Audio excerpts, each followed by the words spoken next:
Rebonjour les sorties de dehors et re-bienvenue à De dehors, le podcast de plein air qui est maintenant moins souvent, mais toujours de qualité. Exactement. Je suis le podcast en fait qu'on sait où est-ce qu'on commence puis on sait pas où est-ce qu'on finit. Je suis David, votre hôte, et je suis accompagné de Marc-André. L'autre hôte. Merci Marc-André, toujours présent à toutes les Ben oui, toujours mois. là, à partager le micro. On est maintenant rendu à l'épisode 29 du podcast. On y va tout de suite avec la chronique Revue Cool. Chronique Revue dans le sens du poil. C'est notre boy Mike. Et on parle pas de Michael Jackson parce que ça c'est un peu touché. Ou Jordan. Incite. Jordan, toujours un bon gars. Il a fait les Space Jam. Ça va tout y pardonner dans la vie. Peu importe ce qu'il fait. Prenez pas mes propos en disant quand il va avoir fait un scandale de malade dans la tête. OK, donc ça, c'est notre boy Michel Bourassa. Michel qui nous donne un review sur Facebook. Quel homme. Michel qui nous a écouté, ouais, un grand homme. Michel qui dit « Podcast plein air, rempli d'informations intéressantes et d'humour. » On te fait rire, mon Michel. Michel, Mike, tout ce que tu dis là, ça nous représente à 110%. Merci de nous écouter. Merci, Michel. Et il doit être content, Michel. Il semblait un bon fan de nous, puis on parle de lui dans son podcast préféré. Hein? Ça, on le sait pas, par exemple. Ah. On a pris la liberté D'assumer ça. décider. Donc, Michel, maintenant, s'il te plaît, dans ton Facebook, on aimerait ça que ta bio soit marquée « Mon podcast préféré est de dehors ».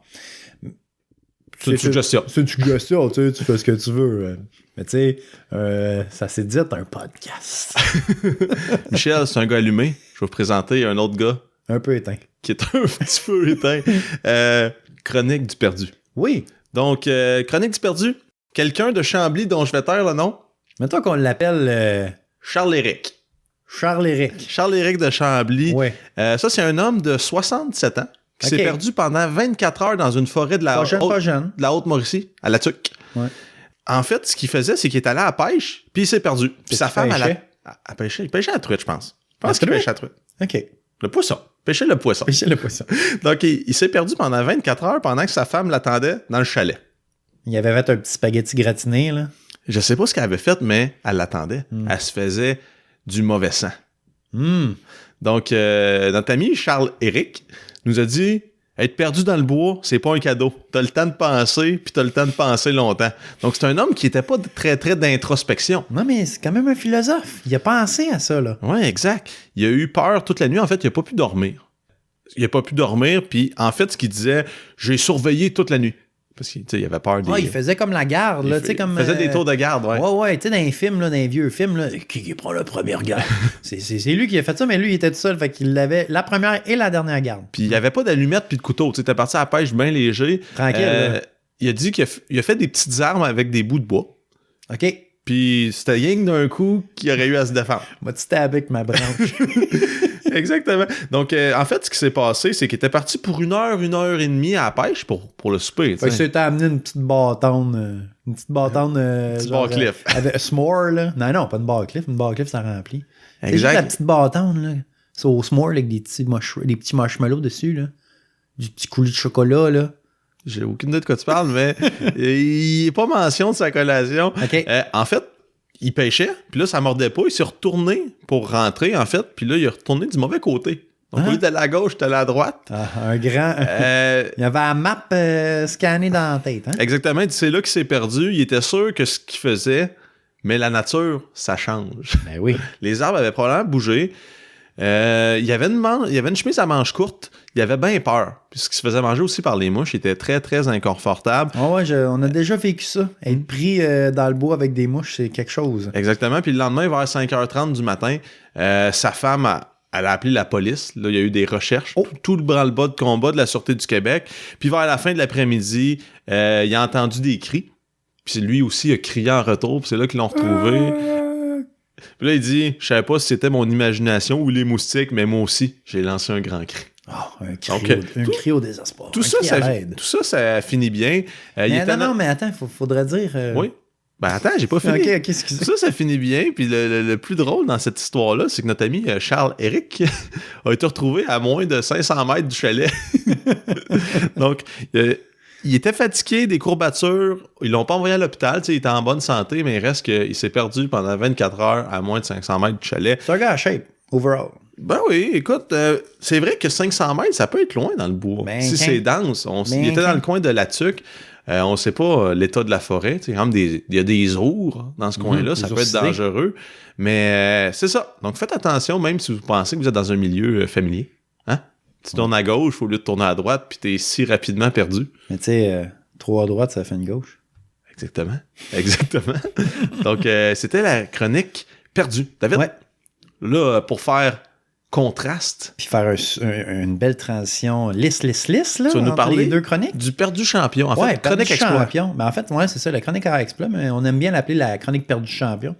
Donc, c'est Neil Kushwaha. Donc, je vais l'appeler Neil parce que c'est plus facile, mais c'est quand même Neil Kushwaha. C'est un homme qui vient de Saskatoon. En Saskatchewan, si vous ne saviez pas, vous n'étiez pas au courant de votre géographie. C'est comme le même préfixe. Oui, tu sais, Saskat, puis après ça, t'es correct.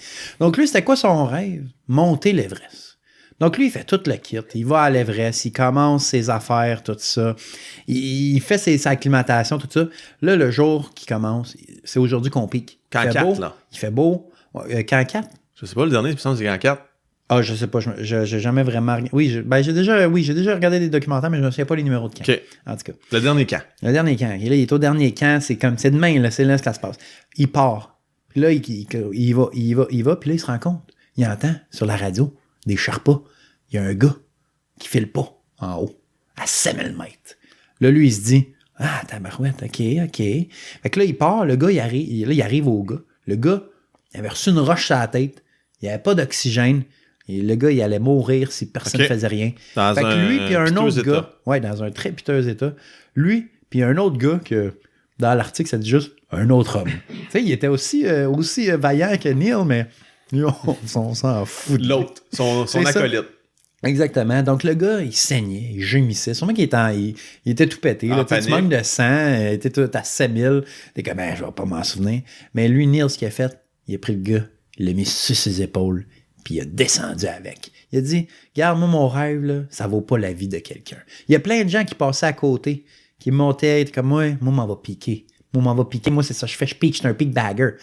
Ben, lui, il s'est dit, non, moi, je suis un grand homme, je vais ramener cet homme au camp de base. De base? Oui, il l'a ramené jusqu'au camp de base. Ah oui, il est redescendu l'Everest si près du sommet. Oui, exactement. Donc, rendu là, il a droppé le gars, il y a un hélicoptère qui est venu le chercher, puis après ça, Neil, il est retourné au camp où il était. Puis qu'est-ce qu'il a fait le lendemain? Il a piqué. Il a piqué, puis il faisait encore plus beau que la journée d'avant. Il restait une demi-heure au sommet. Puis depuis ce temps-là, ben lui, il fait des petites... comment on appelle ça? Des conférences. Des TED Talks. Exactement. Un TED Talk de ça. Donc lui, Neil, 45 ans, un grand homme. Grand homme. Il montre qu'il ne faut pas mettre n'importe quoi en avant pour ses rêves. Il faut aussi penser qu'il y a d'autres choses alentour. Très humble devant la montagne. Un grand homme devant la montagne, exactement. Donc, c'est ça. Il vous invite à suivre vos rêves, mais quand même, il faut être prudent. Il faut faire attention aux autres. Ben oui. Je veux dire, j'ai sûrement dit, moi, si j'étais dans cet état-là, j'aimerais que la personne qui est à côté de moi fasse pas « fuck you, moi je pique. » Moi je pique. Ou c'est ça. Donc, faites passer les autres avant lui. Oui. Mention d'honneur. C'est quoi, Neil? Peux-tu rappeler son nom de famille? Neil Kushwaha. De Saskatoon? Ouais, Saskatoon. Il y a genre un nom d'Avoyen, mais à Saskatoon. Écoute, merci de faire passer les autres. Ouais, merci. Toi, David, en montagne. Big up, Neil. T'as 45 sommets des Adirondacks, il t'en reste un. Il y a un homme, la cheville cassée, à 100 mètres du sommet. À 100 mètres du sommet? Ouais, non, je pique puis je reviens, là. Ah ouais? À 100 mètres du sommet. Là, lui, il était à 1,4 km du sommet. OK. Ça, c'est seulement 7000 d'altitude. Mauvaise mise en situation. Mais c'est pas grave. OK. Là, tout est relatif. Exactement. Je vais dire, t'es-tu correct? T'as-tu besoin d'une bâtonne? Moi, il dropper une coupe de bâtonne ou je vais laisser mon bear can avec lui. Il peut pas aller nulle part, il va le protéger. Puis il sera pas mangé par les autres. Moins long pour piquer. Non, c'est ça. Check mon stock, je reviens. C'est ça. Hey, check mon stock, je reviens. Bon. Parlant de l'Everest, tout le monde sait que l'Everest, c'est la montagne la plus haute. Oui. Puis ça, on parle de l'altitude. Oui. Mais comme on disait, surtout avant, quand on parlait de préparation de randonnée, c'est pas juste l'altitude qui compte, c'est le dénivelé. Donc, c'est quoi la montagne qui a le plus de dénivelé? Je te lance la question. Je l'ai vu cette semaine passée. C'est pas l'Everest. Non. c'est pas l'Everest passé. Parce qu'il y a comme, dans le fond, il y a 3 manières. Ben, il y a sûrement plus de manières, mais le petit dessin qu'on a trouvé sur les interwebs nous explique que, première manière, explique l'Everest. L'altitude. Donc, le plus haut par rapport... Au niveau de la mer. Oui, exactement. Donc, l'altitude de l'Everest, c'est 8800 quelques mètres. Exactement. 8848 mètres. Donc, 8848 mètres, tu pars du niveau de la mer, qui est le niveau moyen de la mer, jusqu'au sommet de la montagne. Tu traces une ligne jusqu'en haut. Exactement, une ligne droite. Oui. Puis 8848 mètres. Donc, on dit que c'est le sommet de la Terre, le toit du monde, l'Everest. Tout le monde dit ça. Oui. Cependant, la montagne avec la plus grande dénivelée. Tu veux que je te dise son nom? Ben oui. C'est Ouamana. C'est pas ça. C'est le Mauna Kea. Tu peux faire ça par A. C'est à Hawaï. En fait, son altitude, c'est 4207 mètres. Donc là, tu vas me dire, c'est 4600 mètres de moins que l'Everest. C'est quoi cette montagne-là de débutant? En fait, ce qui arrive, c'est que... les gros mots qui sortent! C'est que cette montagne-là, c'est une île à Hawaï. OK? Oui. Puis, la base de la formation rocheuse, c'est à l'intérieur de l'océan. Donc, c'est sous le niveau de la mer. Puis, ça va même jusqu'à 6000 mètres sous la mer. Sous la mer. Donc, à 6000... Là où ce qui fait bien noir. Ouais, les abysses. Ouais, c'est là qu'ils sont allés filmer Finding Nemo, Trouver Nemo. Tu sais, la scène, là. C'est là qu'ils sont allés. Dans le trou. Le trou des abysses. Oui. Donc, tu as le 6000 mètres sous l'eau, tu ajoutes le 4000 au-dessus de l'eau, ça fait 10 000 mètres. Donc, 10 000 mètres, c'est la formation rocheuse que la plus grande dénivelée. Ouais. C'est intéressant. Quand même, oui. Mais là, tu te dis, OK, c'est laquelle qui me rapprocherait le plus des astres du Soleil? Là, tu nous avais déjà parlé dans le passé d'un certain Cotopaxi. Ouais, la marque de Paxac puis d'imperméable. En fait, la montagne, qui est la plus haute, qui est en fait la plus proche du Soleil, c'est le Chimborazo, en Équateur. Oui. Donc, c'est à côté du Cotopaxi. Exact. Le Cotopaxi, c'est le plus haut volcan. Le volcan le plus proche du Soleil. C'est pas le plus haut volcan, c'est le volcan le plus proche du Soleil. Donc, le Chimborazo, c'est la montagne la plus proche du Soleil. Elle a une altitude qui est quand même pas piquée des verres. Non. De 6263 mètres. Donc, c'est un petit 2000 en bas de l'Everest. Petit 2 km. Ouais. Mais il reste que tu dois être en haut puis manquer un petit peu d'air. À la base, c'est un volcan endormi. Donc, le Cotopaxi est encore en vie. Oui, exact. C'est la montagne, le volcan actif le plus haut. Le Chimborazo, le plus proche du Soleil. Il dort au gaz. Il est mort. Il dort au gaz, fini. En fait, sa dernière éruption, ça a été en 640 après Jésus-Christ. Comment ils ont calculé ça? Géologues qui nous écoutaient. Sûrement. Non, mais ils ont checké les couches. Là. Les épaisseurs. Là, ils se sont dit, avec les années, tout ça. Là. Ils ont fait ce bruit-là. Puis ils ont calculé ça de même. Exact. Donc, c'était ça les fun facts sur l'Everest. C'était une transition aussi. David. Oui. Donc là, on retourne, on est proche de nos auditeurs, on est à l'écoute des gens. Bien sûr. Question du web. Oui. C'est laquelle cette semaine? Donc, cette semaine, une question qui est apparue sur les interwebs. Quel est le site le plus fiable où nous pouvons vérifier la température des sommets des montagnes? Météo Média. Malheureusement, non.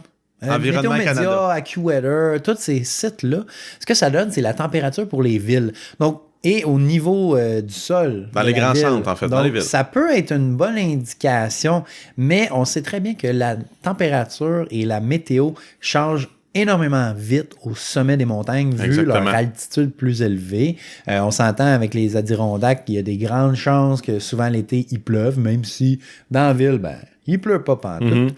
Donc, le site que moi j'utilise, c'est mountainforecast.com. Donc ça, c'est très le fun. Tu marques le nom de ta montagne. Eux, ils vont dire, sur le sommet de cette montagne-là, le matin, le PM, ils l'ont même aux heures. Tu peux aller chercher une coupe de jours. Donc, tu peux avoir une idée pour ta fin de semaine. Va-tu pleuvoir? Va-tu avoir du tonnerre? Donc, ça peut t'indiquer comment t'habiller. Et dans le fond, ça fait juste te donner une idée, te préparer. On dit toujours, c'est important, la préparation. Et pour certaines montagnes, les montagnes les plus principales, on a aussi Google qu'on peut utiliser. Tu vas juste marquer le nom de la montagne, puis là, Google va te donner la météo de la montagne. Puis la revue. Et la revue aussi, très si important. Tu veux réclamer le sommet. Oui, exactement. Faites-nous signe s'il y a des montagnes de libre, on va aller chercher ça, nous autres. Bien sûr, on les gravit avant de se les accaparer. Exactement. On n'est quand même pas des... Christophe Colomb a mis les pieds en Amérique avant de dire que c'était à lui. En effet. Donc, c'est ça. Donc, mountainforecast.com, un beau petit site à avoir dans sa poche. Et quand je dis poche, je veux dire cellulaire parce qu'on le met dans sa poche, oui. Exactement. Donc, c'est un beau site à avoir. Malheureusement, il n'y a pas d'application pour. En tout cas, Ça passe la dernière fois que j'ai vérifié, il y en avait pas. par le navigateur. Oh oui. Le Google Chrome ou whatever. Le Firefox, Safari, Opera, qui sait. Netscape. Internet Explorer. AOL. AOL, whatever. Donc voilà, c'était ça. On va y aller avec la prochaine chronique. Ouais, la en fait, chronique éducation. Éduque-moi, s'il te plaît. éducation, en fait. Fais de moi un instruit de la vie. En fait, moi, je vais présenter. J'ai trouvé un site internet qui présentait les 50 meilleures randonnées dans les 50 États continentaux des États-Unis. En fait, excluant l'Alaska et Hawaï. Ah. Puis le territoire de Porto Rico. J'imagine, là, il n'y en a pas mention. Ça, c'est encore louche. Est-ce que ça fait partie ou ça fait pas partie? On ne sait pas. Ils ont des passeports américains, ils ont de la monnaie américaine, mais ils parlent espagnol. Fait que... Ça fait quoi? Je Au sais pas. Mexique, ils parlent pas espagnol d'après toi? Hola. Ils doivent faire du bon Tex-Mex là-bas. Okay. Donc, on a dérivé, mais ce que je vais vous présenter, en fait, je ne présenterai pas 50 étapes, les 50 randonnées, ça serait juste dropper des noms qui resteraient pas. Mais je vais présenter ceux des États qui touchent le Canada. Ouais. Surtout le Québec, en fait, parce qu'on n'ira pas genre. Qui touche les frontières. Exact. Je vais commencer par. De la belle province. L'État du New Hampshire. Oui. Donc, au New Hampshire, quand on parle du New Hampshire, on entend Mont Washington. C'est le classique. Le plus gros. Puis, le sentier le plus populaire, c'est le Tuckerman Ravine. Ouais. Le ravin de Tuckerman. Donc, récemment, il y a des gens qui sont décédés là-dedans. Oui. Encore une fois, cette saison-ci, l'hiver, le Tuckerman Ravine a pris quelques skieurs dans ses entrailles. Ses griffes.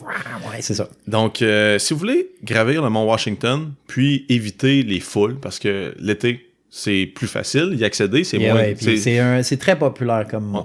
On définit ça comme étant une autoroute. Tu peux avoir un petit collant quand tu finis ça. Ouais. Donc, on suggère de faire le sentier via le Crawford Path. OK. Ça commence où? Dans le Crawford Notch. Donc, la fente, le notch... la fente à Crawford. La découpe à Crawford. Au total, c'est 8 miles sur un ridge jusqu'en haut. Mm-hmm. Donc, t'es dans le dégagé. C'est très beau. Puis, voilà. Donc, allez voir ça en ligne. Là. Probablement que sur les sites, vous allez pouvoir trouver un peu plus de statistiques concernant où je me stationne ou quoi que ce soit. C'est juste, je vous pointe. Ça existe. Okay, ouais, c'est pas... Là, on n'est pas en train de faire une chronique très détaillée. Là. Chronique montagne. C'est simplement chronique donner des idées. Exact. Prochain état. Oui. Un qu'on fréquente souvent. Sur une base régulière. L'état de New York. New York? Donc, Upstate New York? Là, je suis pas nécessairement d'accord avec ce qui est là, mais je peux pas dire pourquoi. Si je vous demandais à mes amis autour de moi c'est laquelle la plus belle rando dans l'État de New York, j'aurais probablement plusieurs 10 millions de réponses. Il y a trop de montagnes là-bas. Il y en a trop de choix. C'est ça l'affaire. Ici, on en présente une qui fait pas partie des 46. Mais qui fait partie des... Fire Tower, des tours de feu. Des 26 aussi. Ou c'est des 26 plus belles. Donc, on parle ici du mont Hurricane. Puis, on suggère de le faire à l'automne. Parce pour que... les couleurs. Les couleurs, exactement. Les couleurs de feu. Donc, c'est à peu près 6 miles. 10 km jusqu'en haut, c'est quand même facile, puis vraiment le sommet est super dégagé. Ouais. Puis tu montes dans la tour, vue 360, donc super beau. Prochain état qui nous touche, David? Vermont. Vermont. Est-ce que tu voulais que je donne mon idée de c'est quoi la montagne? Parce que j'ai pas lu l'article, je te l'ai laissé, je me suis dit que j'allais me apprendre le tout en même temps que tu me disais tout ça. Ouais, en fait, non. Je me fous de ton opinion. OK, merci. Non, c'est pas vrai. David, parle-moi donc. Toi, c'est laquelle t'as préférée dans le Vermont?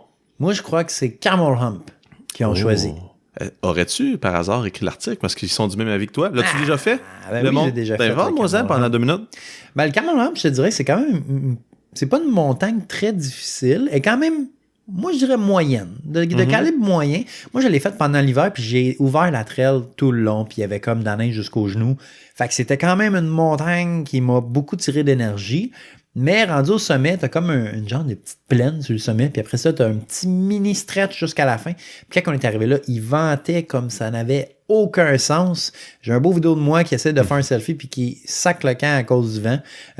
Donc, c'est des bons souvenirs. Et c'est une montagne très belle. Il y a une belle vue. Vraiment, là, tu vois loin. C'est un sommet dégagé.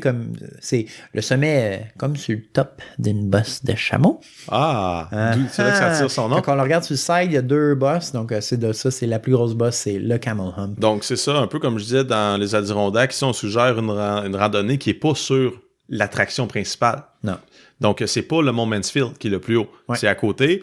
C'est à peu près une dizaine de kilomètres aussi. Puis, fait intéressant, tu passes à côté d'un site où il y a un écrasement d'avion, au Mont Camel Hump. J'imagine que toi, dans la neige, tu l'as pas vu parce qu'il y avait beaucoup de neige. Non, on était surtout en train d'essayer de trouver où le sentier. Oh. Avec toute la neige qu'il y avait, c'était un beau défi. Je te dirais qu'on a sûrement fait plus que 10 km cette journée-là. Ouais. Donc, c'est ça. Camel Hump, à faire. Été ou hiver, je pense que dans les 2 cas, c'est une belle expérience. Yes. C'est tout. Je ne parlerai pas, comme je disais, des 52 États. Je vais poster le lien sur le Facebook. Je pourrais partager l'article. C'est quand même super intéressant. Ouais. Puis vous allez pouvoir dire « Hey, je m'envoie mon cousin en Virginie. Je peux-tu faire un hike? » Ça peut peut-être te donner des pistes de recherche. Tu vas le sharer sur le Facebook? Oui, sur le Facebook de dehors. On va s'activer pour vous partager notre savoir. Voilà. On devrait commencer à être un peu plus présent dans les réseaux sociaux. On a pris un petit break. C'est un site, on est désolé, mais on va revenir en force pour l'été. Exactement. On vous le promet. Donc, David, tu es notre spécialiste de l'Internet, de l'échange, de communication. Oui, je suis un gars technologique. Moi, je suis branché. Tu nous as parlé de la question du web. Oui. Parle-nous donc aussi d'une autre trouvaille que tu as faite en ligne, l'annonce louche. Cette semaine, pour l'annonce louche, on présente une trottinette Freestyle VX6 Team en excellent état. Valeur de 250 $, laissée pour 140 $. Et même si vous le voulez, vous pouvez l'avoir pour 2 paiements égaux de 69,99. C'est sérieux? Non, c'est pas vrai. Je voulais juste faire un petit info pub ici. Donc là, on a vu ça, une belle trottinette freestyle. On s'est dit, là, celle-là, c'était sur le site Vente et matériel de plein air. Ah, c'est important. Donc, Flamand, là, on s'est dit, qu'est-ce qu'on pourrait faire avec une trottinette dans le monde du plein air? Ah, moi, j'ai une idée. Ouais, vas-y. Tu changes les roues pour des roues avec des pneus à crampons, puis tu descends. Mais t'as-tu déjà vu ça? Oui, ça a l'air vraiment cool. C'est une vraie affaire, là, une trottinette de montagne. Électrique, en plus, il y en a des électriques. Ah, toi, t'as vu électrique? Moi, moi, c'était une trottinette de downhill. OK. Mais malheureusement, celle-là, c'est une trottinette avec des roues de rollerblade. Là, pour faire du park? Ouais, pour faire du park, faire des slides, des tail whips. Fait que, je sais pas si ça a sa place là, mais... Oh, OK, on va l'accepter. C'est un sport, on va l'accepter. C'est vrai, bel essai. David, chronique. Ça va être le fun comme chronique. Chronique objectif. Là, objectif 2019. Oui, comme on disait. Été 2019. On disait dans le dernier épisode, on va au mois parce qu'on a moins de randonnées. C'est quoi nos objectifs pour pallier la situation? Donc, David. Donc, ça va expliquer un peu pourquoi est-ce qu'on n'est pas rendu, on fait plus autant de randonnées. Exact. Je vais te demander 3 objectifs. En fait, je t'en demande 2. Un commun de dehors. OK, l'objectif de dehors. Le premier, objectif de hiking personnel. Oui. Deuxième, objectif sport plein air, autre activité. Dépassement de soi-même. Exact. Puis l'objectif commun. Donc, David, ton objectif hiking 2019. Donc, moi, cette année, je compte aller au Pérou pour mes vacances. Parce que, tu sais, moi, je suis un professionnel. T'es worldwide. J'ai le droit à mes 2 semaines par année. Ben oui, t'as le droit. Moi, j'ai décidé, je vais aller au Pérou. Puis, au Pérou, j'ai fait mes recherches et il y a un trek qui s'appelle le Santa Cruz Trek. C'est une longueur de 50 km. C'est pas la grosse affaire, mais ça se fait à une altitude supérieure à 3700 mètres en moyenne, avec des pics à genre 4600, laisse-moi dire, oui, 4760 mètres. Il va peut-être falloir que tu gères ton mal aigu des montagnes. Exactement. Donc, ça va sûrement être un défi côté cardio, côté respiration. Donc, ça prend environ 4 jours pour faire ça. Moi, je comptais aller le faire au mois de septembre. Donc, c'est la fin du dry season. J'espère ne pas avoir trop de pluie et de nuages et avoir un petit peu de soleil. Donc, tu commences à 3700 mètres, puis tu finis à 2900. Facile, tu restes toujours pas mal. Ça descend tout le long. À 4760. Oh! Fait que donc, c'est ça. Tu marches à travers une vallée. Walk through the valley of the shadow. Puis, moi, c'est mon objectif de hiking cette année. J'aimerais ça faire ce trek-là, puis me prouver que les longues randonnées, c'est quand même moi aussi. J'ai jamais fait 4 jours. J'ai fait 2. Mais écoute, David, jamais de carte. Te connaissant, boxer en mérino, bas en mérino, t'es good to go. Puis j'échange jamais mes boxers en mérino. C'est éternel. Une paire pour 4 jours. Tu m'écoeures. Pour ma part, moi, mon objectif d'hiking, c'est de faire une sortie en backpack. Peu importe laquelle, en fait. Moi, c'est une idée plus générale. Non, tu veux faire de la longue randonnée, toi? Oui, non, mais c'est de partir dans les Adirondacks avec ma tente, mon pack-sac, puis que ça aille bien. Qu'on se soit bien planifié. Parce qu'à chaque fois, on part, on a oublié quelque chose. Nous, on fait un podcast, on dit préparez-vous, mais à chaque fois qu'on part, non, mais il y a toujours quelque chose qui arrive. Exact. On a l'air des bons, on a l'air des gars organisés, mais overall, on est boboche. Tu sais, on fait l'effort, on check les maps, on regarde les points d'eau, on regarde c'est où les lignes tout, mais il arrive toujours quelque chose, genre, le ligne tout est occupé, on va dans le bois, on dort à terre dans une place un peu sketch. Spécial. Il y a des ours, tu sais, il nous arrive tout ce qui peut arriver. Fait que mon objectif de hiking, c'est de partir avec mon sac à dos un vendredi soir ou un samedi, puis de revenir le lendemain, puis que je me suis dit, hey, tout est arrivé comme je l'avais planifié, tout a bien été, il a fait beau, j'ai eu du plaisir. Donc ça, c'est mon objectif de hiking de cet été. OK, c'est bon. Deuxième objectif, David, pour toi, plein air, sport, activité autre. Activité et dépassement de soi-même. Ouais. Donc moi, cette année, j'ai décidé de m'impliquer un peu plus dans la course à pied. Je me suis inscrit à un demi-marathon, le demi-marathon de Granby. Et mon but, c'est de l'effectuer en bas de 2 heures. Donc, 2 heures, 21 km. 2 heures, 21,1 km. C'est mon but de faire ça en bas de ce temps-là cette année. Et je crois que c'est faisable. Je suis déjà bien parti pour mon entraînement. Et c'est ça. C'est mon but. Fais-tu ça avec notre ami Gravel? Oui, sûrement qu'il va se joindre avec nous. Il va se joindre à nous. Également Andrea qui va se joindre à nous. Puis maintenant que je viens de le dire sur le podcast. Ces gens-là n'ont plus vraiment le choix. Non, on peut vraiment le choix. Donc, on les oblige. Moi, mon objectif est un peu moins moins sportif, si on veut, mais ça pourrait se défendre. C'est un objectif de plein air. Ouais, exact. Moi, mon objectif, c'est qu'à la pêche cet été, je puisse attraper un saumon. Donc là, on vous disait, pourquoi vous faites moins de hike? Parce que c'est un site, c'est la pêche. Oui, on va à la pêche. Et moi, je vais courir, lui, il va à la pêche. On va à la pêche ensemble aussi. Ouais, on court pas ensemble, malheureusement. Non, on a quand même du plaisir. Oui. On prend l'air, on prend du soleil, on sort dehors. Ça change le mal de place par rapport à swing des petits bouts de graphite. Ça fait changer le mal de place par rapport à nos semaines à l'intérieur. Donc, moi, mon objectif, c'est de prendre un saumon. Puis, je vais mettre toutes les chances de mon côté. Je vais en Gaspésie. J'ai aussi la chance d'aller dans un pays européen pour le travail. Donc, je verrai ce qui va en revenir. Écoutez, si je prends un saumon, ça va me faire plaisir de vous montrer une photo. Ah ouais. Donc, mon objectif...